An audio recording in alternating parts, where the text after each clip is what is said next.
time in the last 48 hours, but he's coming with me. Personally speaking, I think he'll be great for me, but more importantly, he'll be great for the Republic of Ireland. Right. No, fantastic news. Delighted, obviously, honoured that Martin's asked me to go and help him with the team. Very excited. I mightn't look it, but I am. And looking forward to working with the players and trying to get to the Euros.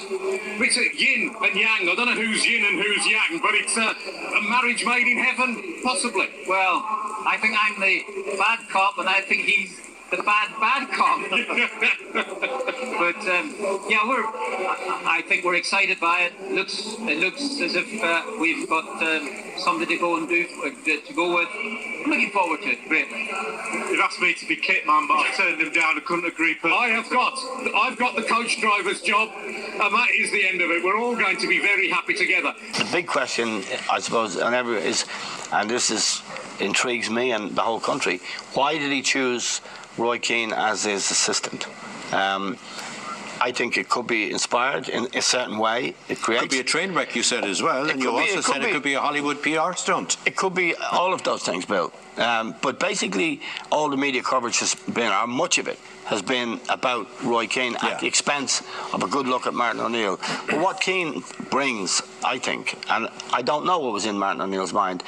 Maybe at a press conference he's holding on Saturday he'll tell us. But I think he's undertaken to tell us exactly what role Roy Keane will play. Yeah, John Delaney did on his behalf. Whether Martin will want to spell it out, I don't know. The point is, Keane brings a buzz. He has the country excited. He has the soccer community excited. He might make it easier to fill the Aviva for the game against Latvia and subsequently. And I think, I'm not sure what was in Martin's mind, but I'm glad that Keane is back. I think it's an inspired choice. This sounds like St. Paul on the road to Damascus. Not really. Because you said the opposite a few times. When?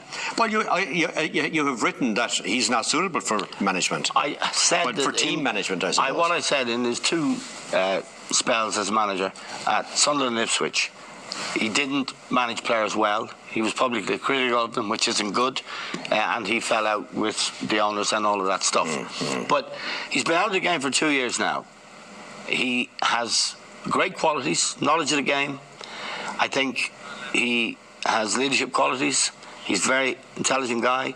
And the fact that O'Neill wants him is good enough for me. Oh, yeah. I back O'Neill's judgment, and I think it's an intriguing situation. How will he fit in, Liam? Would you tell us now how Roy Keane will fit into this equation?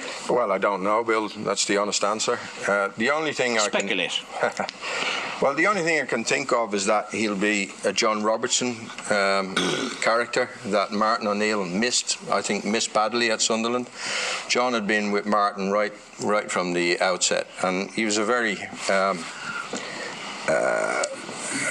he was a man that didn't like limelight. He stayed in the background, but I think he was honest with Martin, and he would give him an honest opinion about his team selections, and maybe an honest opinion about players they were interested in buying. And the only thing I can think of is that Keane's going to be the new John Robertson for Martin O'Neill. Never in the history of football has a number 2 made so much news. And really, I don't understand why he's brought him back. And the only thing I can think of is... Do you not approve? Well, if you look at his track record, Eamon mentioned some of the things. His relationship with players, disastrous most of the time. His judgment of players, spent an awful lot of money on players when he got Sunderland promoted.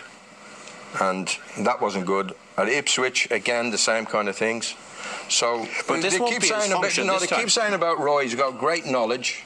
Well, if he had great knowledge and great leadership qualities, why didn't he make it in the managerial sphere? So maybe the only thing I can think of is that Martin trusts him to give him an honest, direct opinion. But we will have to wait and see. Before you go to John, just one other thing. I think Keane in the European Championship, when Ireland got there, was highly critical, severely critical of our players and our fans and the whole culture around the Irish team. Yeah. He said, we're just going for the sing-song. Exactly. We don't set the bar high enough for ourselves. We don't expect as much as we should. But it was a disaster, let's be honest about it. But Martin O'Neill might have picked up on that. as well as having respect for Keane, the player, and a lot of the good things Keane did. But why didn't he demonstrate that in his managerial career? Well, because it's a different job. Being the manager and making the decisions here, he doesn't have to make those decisions, but he still has qualities, Liam. No, I know. I'm not talking about as a number two. You're talking about what qualities he has. But why didn't those qualities work when he was a manager? Maybe because he wasn't mature enough at that stage for a club manager's job. And this is another opportunity to rehabilitate himself. Redemption road, and I a bit like Eamon would trust Martin O'Neill. Yeah. Okay. But let's not go on about leadership qualities and that won't be his job. And judgment and things like that. But hang on a second now. I think the things that you're critical of, or sort of critical of, not doing what he did, Liam, is the fact that he was the manager. And he was a young manager as well. He's coming into a situation now, working under an experienced manager, and the tasks that he will be given won't be the managerial tasks that he's given in the past, where some of them that he failed on.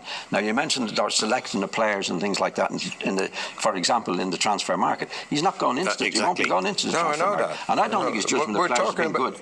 Yeah, but the people are saying he's a good judge of a player, his knowledge. Well, hang on a second. If you were listening to Prime Time last night, Eamon was on that programme. Ray Houghton had 2 hours with him and was hugely impressed by his knowledge